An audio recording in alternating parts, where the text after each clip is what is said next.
আসসালামু আলাইকুম সবাইকে। আশা করি সবাই অনেক অনেক ভালো আছি। মানবদেহ প্রতিরক্ষায় প্রায় শেষের দিকে আমরা চলে আসি। আজকের এই ক্লাসটাতে আমরা পড়বো হচ্ছে যে অ্যান্টিবডি তো আমরা পড়ছি, তো এই অ্যান্টিবডিটা কিভাবে কাজ করে এটা নিয়ে। তাহলে আমরা কি পড়বো আজকে ভাইয়া? অ্যান্টিবডির কার্যপদ্ধতি।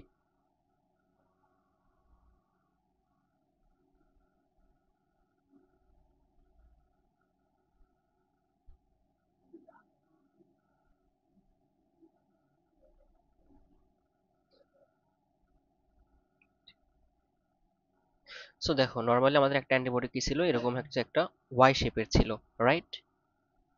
অ্যান্টিবডি গুলো হচ্ছে এরকম ওয়াই শেপের ছিল, আমাদের মনে আছে নিশ্চয়।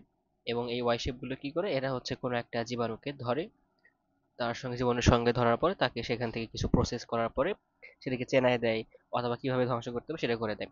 তো এই যে বিভিন্ন পদ্ধতি বললাম, যে কোনোটা হচ্ছে যে সরাসরি ধরো হচ্ছে যে এই অ্যান্টিবডিটা কার বিরুদ্ধে কাজ করে, অ্যান্টিজেনের বিরুদ্ধে কাজ করে। তো সেই অ্যান্টিজেনকে হচ্ছে প্রত্যক্ষ আক্রমণ করতে পারে, অর্থাৎ ডিরেক্ট আক্রমণ করতে পারে। যেমন ধরো হচ্ছে এইটা আমাদের একটা অ্যান্টিজেন, বা এটা একটা জীবাণু। তো ধরো এটা একটা হচ্ছে জীবাণু। সো এই জীবাণুকে অ্যান্টিবডিটা চাইলে বিভিন্নভাবে অ্যাটাক করতে পারে। একটা হচ্ছে সরাসরি অ্যাটাক করতে পারে। তাহলে এটা কি, ধরো হচ্ছে প্রত্যক্ষ আক্রমণ। প্রত্যক্ষ আক্রমণ।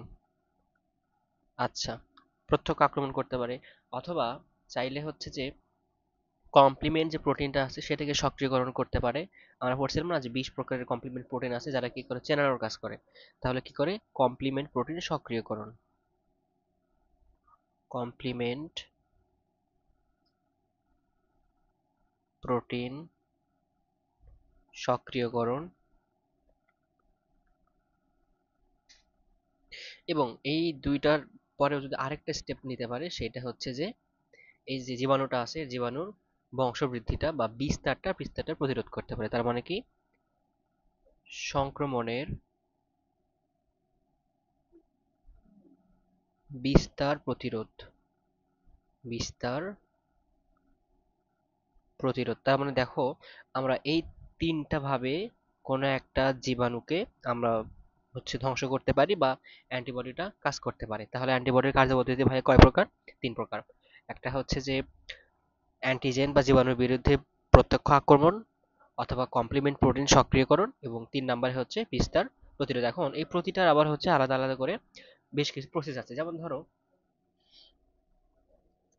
যখন প্রত্যক্ষ আক্রমণ করবে তখন আসলে কি করবে?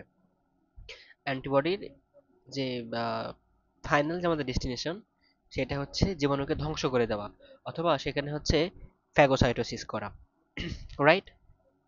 সো আমরা এখন এই আহ, প্রত্যক্ষ আক্রমণগুলো নিয়ে একটু কথা বলি। যেমন ধরো, একটু ছোট করে নিই এটা।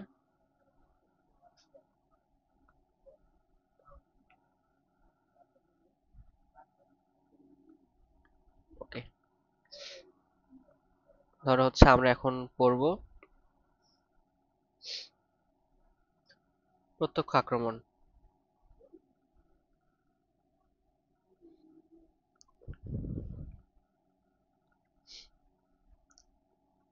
সো এই প্রত্যক্ষ আক্রমণ ফাইনাল যে কাজটা হচ্ছে, ধরো কোনো একটা প্রসেস হবে, হওয়ার পরে এটাকে আমাদের হচ্ছে ফ্যাগোসাইটোসিস করব।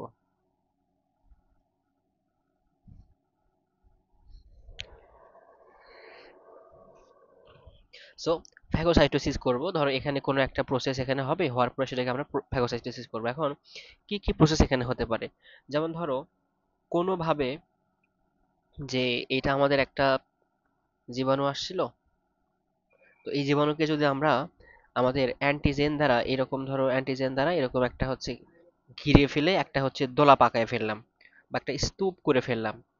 তেমন কি হতে পারে, ধরো স্তূপ করে ফেললাম, এটা একটা হতে পারে। আবার ধরো, আমরা এবার জীবাণুটাকে স্তূপ না করে, আমরা হচ্ছে স্তূপ না করে অধঃক্ষিপ্ত করলাম। ধরো আমার ব্লাডের মধ্যে হচ্ছে চলাচল করতেছিল, তো সেখানে আমরা আহ, এবার স্তূপটা না করে কি করব, আমরা ধরো এবার হচ্ছে যে এটাকে কোনো একটা বস্তুর সাথে আমরা যদি হচ্ছে অদ্রবণীয় করে যদি এটাকে আমরা অধঃক্ষিপ্ত করতে পারি, তো অধঃক্ষিপ্ত বলতে আমরা কি বোঝাই? অধঃক্ষিপ্ত বলতে আমরা বোঝাই যে ধরো এটা একটা গ্লাস, গ্লাসের মধ্যে তুমি ধরো হচ্ছে চিনি দিছো, বালি দিছো বা মাটি দিছো, কি হয় এই যে বালিগুলো এই ধরো পানির নিচের দিকে এসে লেয়ারে এসে জমা হয়, মানে তলানি জমে আর কি, তলানি জমে বা অধঃক্ষিপ্ত হয়। সো এই অধঃক্ষিপ্তকে আমরা বলি হচ্ছে প্রিসিপিটেশন। প্রিসিপিটেশন, এটা আমরা বলি হচ্ছে অধঃক্ষেপণ করা। ওকে, সো এবার কি হবে, এই জীবাণুটাকে আমরা হচ্ছে আমাদের ব্লাডের কোনো একটা নির্দিষ্ট একটা জায়গায় আমরা যদি এটাকে হচ্ছে অধঃক্ষিপ্ত করতে পারি, কি করতে পারি ভাইয়া? অধঃক্ষেপণ করতে পারি, তার মানে এটা হচ্ছে অধঃক্ষেপণ। অধঃক্ষেপণ করলাম, আচ্ছা ঠিক আছে। এবার ধরো হচ্ছে যে তুমি অধঃক্ষেপণ করলে না, এবার তুমি অন্য একটা প্রসেস করতে চাচ্ছ। কি প্রসেস করতে চাচ্ছ? তুমি কোনো একটা প্রক্রিয়ার মাধ্যমে আহ, ধরো হচ্ছে যে দিকগুলো দিয়ে কোনো একটা অ্যান্টিজেন ক্ষতি করে, তো সেই দিকগুলো যদি আমরা হচ্ছে কোনোভাবে বন্ধ করে দিতে পারি, যেন এই মাথাটা দিয়ে কোথাও গুতা বাড়তে না পারে, তাহলে এই মাথাকে যদি আমরা ঢেকে দিই, অর্থাৎ যে জায়গা দিয়ে ধরো তোমার কোনো একটা জিনিসের চোখা একটা অংশ, হ্যাঁ, তো নর্মালি কি হয়, ধরো এটা একটা হচ্ছে ধরো চাকু, চাকুর হচ্ছে ধারালো পার্ট। সো এই ধারালো পার্টকে যদি আমরা এরকম একটু মাথাটা এরকম ধরো কোনো একটা পেপার দিয়ে বা কাগজ দিয়ে মুড়ে দেই বা কোনো একটা কাভার দিয়ে এটাকে ঢেকে দেই, তখন এর চাকু দিয়ে কিন্তু আর হচ্ছে কাউকে আঘাত করা যাবে না। মানে এই আঘাত করা চাকুর চোখা পাটটাকে আমরা হচ্ছে নিউট্রালাইজ করে দিলাম, তাই না? তাহলে এটা আমরা কি করছি? নিউট্রালাইজ করে দেওয়া। সো একইভাবে এই যে আমাদের জীবাণুটা ছিল, এটার যে যে দিক দিয়ে আর কি আক্রমণটা করে, সেটাকে যদি আমরা কোনোভাবে নিউট্রালাইজ করতে পারি বা প্রশমন করতে পারি, তাহলে কি হবে? নিউট্রালাইজেশন, এটা করতে পারি। এবার ধরো যে না, তুমি নিউট্রালাইজেশন করলা না, তুমি এবার কি করবা? সরাসরি জীবাণুকে ভেঙে ফেলবা বা লাইসিস করবা। এটা হচ্ছে তোমার জীবাণু, তুমি এটাকে এসে চূর্ণ বিচূর্ণ করে ফেলে দিলা। সো এটাকে আমরা বলি হচ্ছে কি? লাইসিস। লাইসিস মানে হচ্ছে ভাঙন, যার বাংলা হচ্ছে বিশ্লিষ্টকরণ। বোঝা গেল বিষয়টা, যে আমরা কি কিভাবে এই যে প্রত্যক্ষ আক্রমণ করে। তো এই যে দেখো, স্তূপীকরণ করার পরে আমরা ফ্যাগোসাইটোসিস করব, অধঃক্ষেপণ করার পরে আমরা ফ্যাগোসাইটোসিস করব।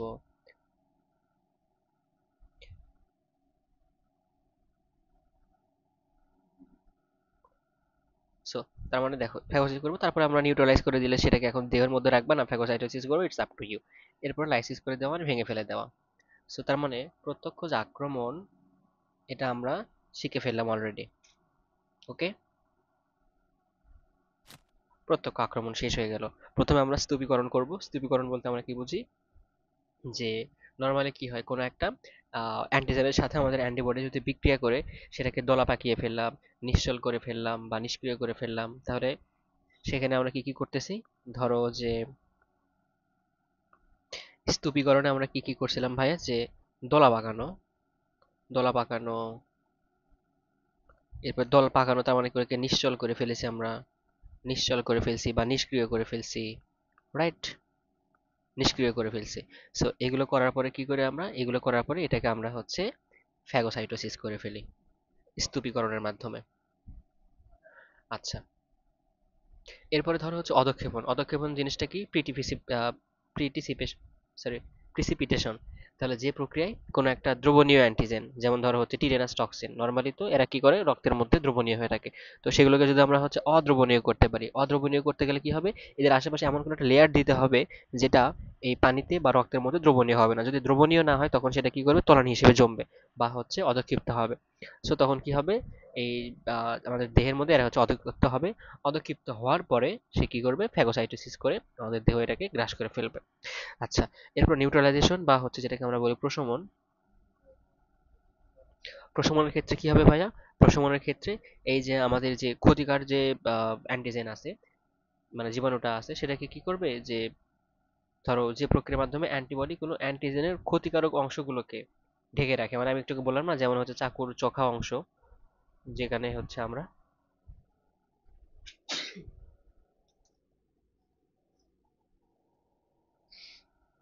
যেখানে আমরা কোনো একটা কাভার দিয়ে সেটাকে ঢেকে রেখে আমরা সেটাকে হচ্ছে প্রশমন বা নিউট্রালাইজেশনের মাধ্যমে সেটাকে নিষ্ক্রিয় করে রাখতে পারি, যেন এটা পরবর্তীতে আর কোনো ক্ষতি করতে না পারে। এবং তারপরে আমরা চাইলে কোনো কিছুকে আমরা হচ্ছে সরাসরি লাইসিস করতে পারি, বা হচ্ছে এটার যে ঝিল্লিটা আছে, এই যে জীবাণুর যে ঝিল্লিটা আছে, এই জীবাণুর ঝিল্লিতে আক্রমণ করে আমরা হচ্ছে সেই ঝিল্লিটাকে ভেঙে দিয়ে জীবাণুটাকেও কিন্তু আলটিমেটলি আমরা হচ্ছে চাইলে মেরে ফেলতে পারি।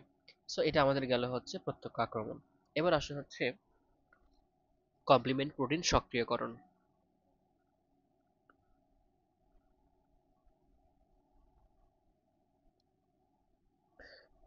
আগের বার মনে হয় কমপ্লিমেন্ট প্রোটিন বানান ভুল লিখছিলাম।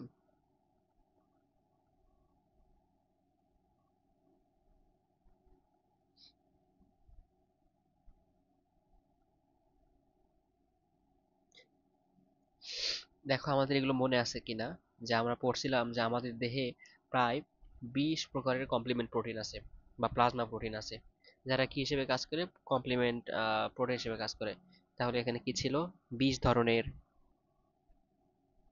মনে আছে আমরা বলেছিলাম এরা হচ্ছে কোন এলাকার হচ্ছে বিবিসি অ্যান্টি। বিবিসি অ্যান্টি এরা কি করে, কোন একটা খবর পুরো এলাকায় ছড়িয়ে দেয় যে দেখো দেখো এরকম একটা ক্ষতিকর জিনিস ঘটছে, রাইট? সো কোনো একটা খবর ছড়িয়ে দেয় বা কাউকে হচ্ছে চেনাতে সহায়তা করে যে দেখো এরকম একটা জীবাণু আসছে, এটাকে আমরা আগে থেকে চিনি, ও গো এই জীবাণুটা আসছে। তাহলে জীবাণু চেনাই দেওয়া। সো কোনো কিছুকে চেনাতে সহযোগিতা করাকে আমরা বলি হচ্ছে অপশনাইজেশন। ধরো আমাদের যখন এমসিকিউ দাগায় ABCD, কোনটা রাইট অ্যান্সার সেটাকে আমরা চিনি, অপশন থেকে চিনি, রাইট? সো এই যে অপশন চেনাতে সহায়তা করা, এটাকে আমরা বলি হচ্ছে অপশনাইজেশন। অপশনাইজেশন। আচ্ছা, এরপরে সেম ঘটনা, এই কমপ্লিমেন্ট প্রোটিন, এটা গেল ধরো হচ্ছে চেনাতে সহায়তা করে, এ চাইলে আবার হচ্ছে লাইসিস করতে পারে। কাকে? জীবাণুটাকে লাইসিস করতে পারে। আবার এ চাইলে কিভাবে করতে পারে, এ হচ্ছে যে এই কমপ্লিমেন্ট প্রোটিনটা ওই জীবাণুর সাথে আটকে গিয়ে এটাকে হচ্ছে স্তূপ করতে পারে, ওই যে স্তূপীকরণ বা হচ্ছে অ্যাগ্লুটিশন, একই ঘটনা, স্তূপীকরণ করতে পারে। আবার এ হচ্ছে নিউট্রালাইজও করতে পারে বা প্রশমন।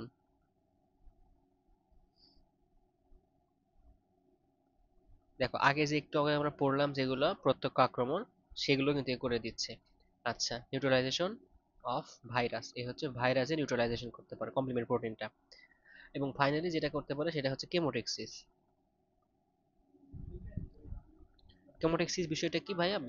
যেখানে হচ্ছে ধরো কোন একটা জীবাণু এখানে আসে, তো এই জীবাণু যে এখানে আসে এটাকে আমাদের যারা হচ্ছে এটাকে রিয়েক্ট করবে এর সাথে এসে তাদেরকে এইদিকে ডাকা। কেমোটেক্সিস মানে, টেক্সিস মানে হচ্ছে চলন, যেখানে এই কেমিক্যাল পদার্থটা আছে এই এমন কিছু ক্ষরণ করবে কমপ্লিমেন্ট প্রোটিন, যেন আমাদের দেহে যে হচ্ছে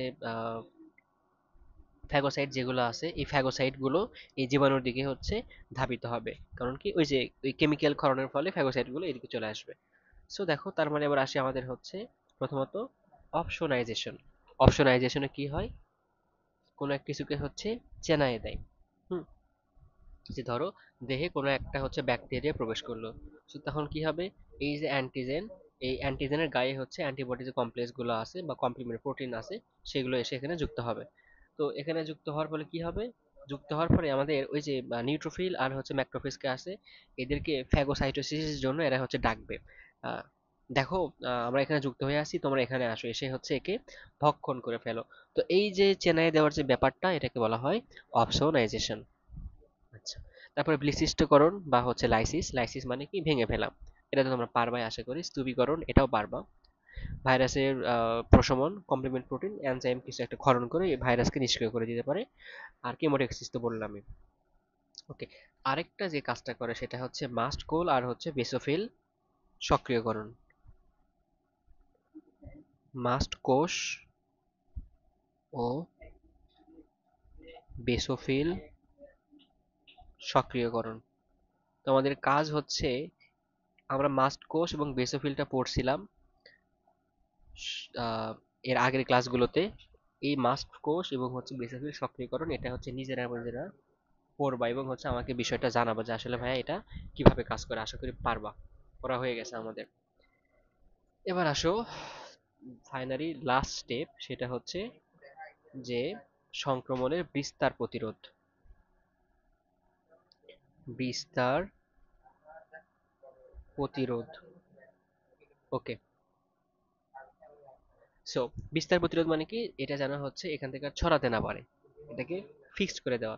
তার মানে কিছু কিছু অ্যান্টিবডি আছে যারা কি করবে, ধরো হচ্ছে বিশেষ করে ইমিউনোগ্লোবিন ই, এরা কি করে, এই যে এই যে ধরো একটা প্রদাহ হয় সেটা ত্বরান্বিত করে। ত্বরান্বিত মানে করে কি, এটাকে আরো আগায় দেয়। সো এই যে ধরো হচ্ছে ত্বরান্বিত করলো, ত্বরান্বিত করার ফলে আমাদের যে মানে কিরকম, এটাকে আসলে কিভাবে বোঝানো যায়।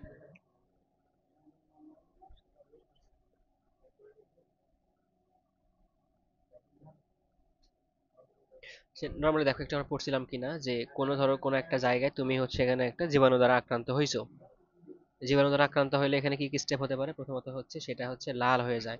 আমরা বলছিলাম লাল গোলাপ ফুলে কাটা, লাল হয়ে যায়। এরপরে গরম, গোলাপ মানে কি গরম। এরপরে তিনে কি হয়ে যাবে, ফুলে যাবে। এবং শেষে কি হবে, কাটা মানে কি ব্যথা দিবে। সো তুমি জীবাণু দ্বারা আক্রমণ হওয়ার পর এই চারটে স্টেপ হলো। এখন এগুলো হওয়ার পরে যে প্রদাহটা হলো, তাহলে এখন এই যে এটার যে জায়গায় প্রদাহটা হলো, ধরো হচ্ছে এই জায়গায় কোনো একটা প্রদাহ হয়েছে, এটাকে এমন ভাবে একটা ব্যারিয়ার তৈরি করবে বা চারদিকে, ধরো হচ্ছে নর্মালি কি হয় যে ধরো কোনো একটা জায়গায়, ধরো এখানে হচ্ছে ছাগল টাগল আছে, তো এই যেন হচ্ছে বাইরে যেতে না পারে, এটাকে আমরা কি করি, এরকম হচ্ছে একটা আহ, কি দেই, বেড়া দেই, যেন এটা হচ্ছে বের হয়ে যেতে না পারে, এর মধ্যে ফিক্স থাকে। হ্যাঁ, এখন মুভ করে সমস্যা নেই। তো এখানেও ঠিক একই রকম করে আমরা হচ্ছে যে আহ, এটাকে এভাবে ধরো জীবাণুটাকে এখানে এরকম আটকে দিলাম যেন এখান থেকে এ বের হতে না পারে। হ্যাঁ, অন্য কোনো অর্গানে যেন এর ছড়াতে না পারে।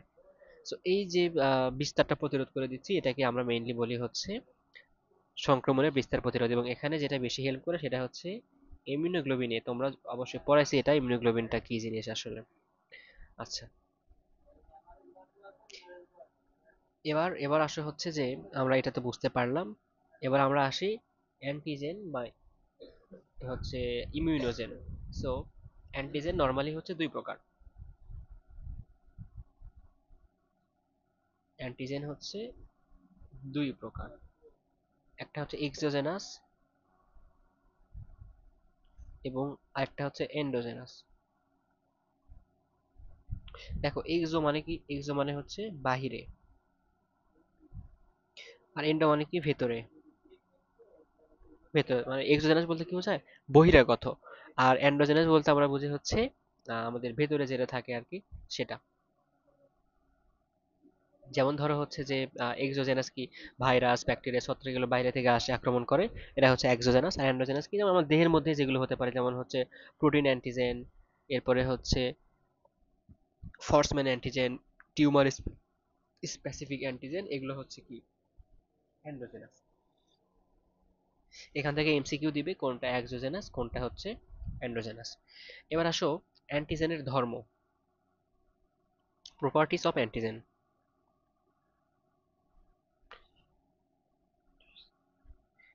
এটা জাস্ট হচ্ছে আমরা হেডলাইন গুলো মুখস্থ করলে বা মনে রাখতে পারলেই হবে, তারপরে একটু আমাদের একটু বুঝে বুঝে পড়লে সুবিধা হবে। যেমন একদম প্রথমেই যেটা বলা দরকার সেটা হচ্ছে যে ধরো ইমিউনোজেনেসিটি।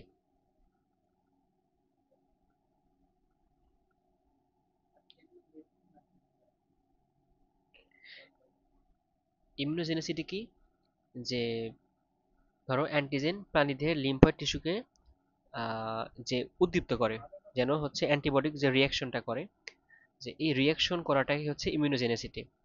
মানে আমাদের ইয়ে কি, ধরো হচ্ছে আমরা হচ্ছে বাংলাদেশি, সো বাংলাদেশি ধর্মকে এরা হচ্ছে বাংলায় কথা বলে এবং হচ্ছে বাংলাদেশে বসবাস করে। তো যারা হচ্ছে এই ইমিউনো বা অ্যান্টিবডির বিরুদ্ধে, সরি অ্যান্টিজেনের বিরুদ্ধে যারা হচ্ছে রিয়াকশন ক্রিয়েট করে বা ইমিউন যে সিস্টেম সেখানে সাড়া দেয়, তাদের মধ্যে তো একটা ধর্ম আছে, সেটা কি ইমিউনোজেনেসিটি। আচ্ছা, যেমন ধরো হচ্ছে আমরা বলি না যে ক্যাপ্টেন্সি, ক্যাপ্টেনের যে ধর্ম তাকে বলা হয় ক্যাপ্টেন্সি। আচ্ছা, এরপরে ধরো হচ্ছে অ্যান্টিজেনেসিটি।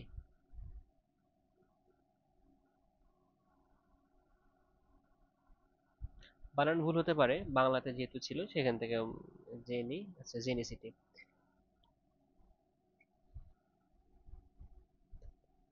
ধরো কোনো একটা অ্যান্টিজেনের কাজ কি, মেইনলি কোনো একটা অ্যান্টিবডি তৈরিতে উদ্দীপ্ত করা। সো এই যে অ্যান্টিবডি তৈরিতে উদ্দীপ্ত করা এর যে কাজটা, এই কাজটাই হচ্ছে এর ধর্ম। ওকে। আচ্ছা যেমন, আচ্ছা, এরপরে আসে হচ্ছে বিজাতীয়তা। বিজাতীয়তা, সো বিজাতীয়তা বলতে আমরা কি বুঝি? বিজাতীয়তা বলতে আমরা বুঝি হচ্ছে যারা হচ্ছে বহিরাগত। এরা সবাই কিন্তু বহিরাগত। আমাদের দেহে যে আমরা অ্যান্টিজেন যে তৈরি হবে, অ্যান্টিজেনের বিরুদ্ধে যে অ্যান্টিবডিটা তৈরি হবে, এই অ্যান্টিজেনটা কি, এরা হচ্ছে বহিরাগত। এই যে বহিরাগত এই বিষয়টাকে বলা হয় বিজাতীয়তা। এবং ধরো হচ্ছে বিজাতির উপর আমার অ্যান্টিজেনেসিটির মাত্রাটা নির্ভর করে। বস্তুর উৎস যত দূরে হয় তার অ্যান্টিজেনোসিটি তত বেশি হবে। আচ্ছা, এরপরে আসে হচ্ছে রাসায়নিক প্রকৃতি। রাসায়নিক প্রকৃতি, রাসায়নিক প্রকৃতি বলতে কি বোঝায়, যে এই যে ধরো হচ্ছে এই অ্যান্টিজেনটা কোন ধর্মের। এরা নর্মালি হচ্ছে প্রোটিন, এরা ইম্পর্টেন্ট, অথবা হচ্ছে জটিল কার্বোহাইড্রেট। জটিল কার্বো আর লিখলাম না, তাহলে এদের রাসায়নিক প্রকৃতি কি, প্রোটিন এবং হচ্ছে জটিল কার্বোহাইড্রেট। তবে প্রোটিনের সাথে কিছু কিছু অ্যান্টিজেন ধর্মী বিষয় থাকতে পারে, যেমন হচ্ছে ধরো হ্যাপটেন। হ্যাপটেন জিনিস কি, এগুলো আমাদের ইন্টারে এত ডিপে যাওয়া নাই। তারপর মনে রাখতে পারে হচ্ছে যে লিপিড, নিউক্লিক অ্যাসিড, সরল কার্বোহাইড্রেট, এগুলোকে আমরা হচ্ছে হ্যাপটেন বলতে পারি। তার মানে এখানে একটু হ্যাপটেনটা পুরো নিবা। হ্যাপটেন, হ্যাপটেনটা একটু দেখে নিবা, এমসিকিউ আসতে পারে। এরপরে এদের ধরো হচ্ছে যে আণবিক ওজন, পাঁচ হচ্ছে আণবিক ওজন। যে এদের ওজন কত, এদের ওজন নর্মালি হচ্ছে এত ডালটন বা তার থেকে বেশি। এরা হচ্ছে উচ্চ আণবিক। এখন এই যে ধরো হচ্ছে ডালটন বললাম, এটা কিন্তু আবার কেজি না, হ্যাঁ। আচ্ছা, এরপরে আসে হচ্ছে প্রজাতি নির্দিষ্টতা। প্রজাতি নির্দিষ্টতা, বানান যেটাই হোক। প্রজাতি নির্দিষ্টতা বলতে কি বোঝায়, যেমন ধরো করোনা ভাইরাস শুধুমাত্র হচ্ছে ধরো মানুষ বা বানরের হয়, কিন্তু কোনো গরু ছাগলের হয় না, মানে প্রজাতি ভিত্তিক হিসেবে কাজ করে, এই জন্য এটাকে বলা হয় প্রজাতি নির্দিষ্টতা। এরপরে অঙ্গ নির্দিষ্টতা, যেমন যে জীবাণুটা মস্তিষ্কে ক্ষতি করে সেটা শুধুমাত্র মস্তিষ্কেই ক্ষতি করে, যেটা শুধু বৃক্কে ক্ষতি করে সেটা বৃক্কেই ক্ষতি করে। আচ্ছা, সো এই যে আমরা হচ্ছে বেশ কয়েকটা জিনিসগুলো পড়লাম, হ্যাঁ। সো এগুলো থেকে এমসিকিউ আসবে যে নিচের কোনটি অ্যান্টিজেনের ধর্ম, তারপরে ধরো হচ্ছে যে এর রাসায়নিক প্রকৃতিটা কি রকম, তারপরে এখানে হচ্ছে এর ওজনটা কত, এটা প্রজাতি নির্দিষ্ট কিনা, অঙ্গ নির্দিষ্ট কিনা, এগুলো কিন্তু পরীক্ষায় আসবে। তাহলে আশা করি তোমরা তখন পারবা। এখন বই থেকে একটু দেখাই দিই যে আমরা কি কি পড়লাম। দেখো, আমরা হচ্ছে আজকে এই টপিকটা পড়ে ফেললাম, কার্যপদ্ধতি পড়ে ফেললাম, তোমরা রিডিং দিয়ে নিবা এগুলো। ওকে, এখান থেকে অপশনাইজেশনটা ভালো। এরপরে কমপ্লিমেন্ট প্রোটিন পড়ছি আমরা, মাস্ট কোর্সটা তোমাদের কাজ দিছি, নিজে পড়তে দিছি। এরপরে সক্রিয়করণ, এটাও পড়ে নিবা। অ্যান্টিজেন বা হচ্ছে ইমিউনোজেন, এগুলো অ্যান্টিজেনের প্রকারভেদ দেখছি আমরা, বৈশিষ্ট্য বা ধর্ম দেখছি, এদের হেডিং গুলো ভালো করে পড়বা। তারপরে আসা হচ্ছে এখানে এটা খ নাম্বারে, এটা রিডিং দিবা, পার্থক্য আশা করি পারবা। ইন্টারফেরনটা একটু বাকি রাখো, আমরা ইন্টারফেরন নিয়ে বা সামনের ক্লাসে ইনশাল্লাহ কথা বলবো। তারপরে তোমরা চাইলে একটু হচ্ছে ইন্টারফেরন থেকে পড়ে নিতে পারো। আমাদের পড়ছিলাম আমরা, হ্যাঁ ইন্টারফেরন আমরা পড়ছিলাম। ইন্টারফেরন হচ্ছে ভাইরাস। আচ্ছা, নিজেরা পারবা, এটা পারবা পারবা পারবা। আচ্ছা, এরপরে আমাদের বাকি থাকলে হচ্ছে ভ্যাকসিনের প্রকারভেদ। আমরা আলাদা একটা ক্লাসে ভ্যাকসিন নিয়ে ডিটেলসে কথা বলবো ইনশাল্লাহ। তো আজকের ক্লাস এই পর্যন্ত, ধন্যবাদ সকলকে, আসসালামু আলাইকুম।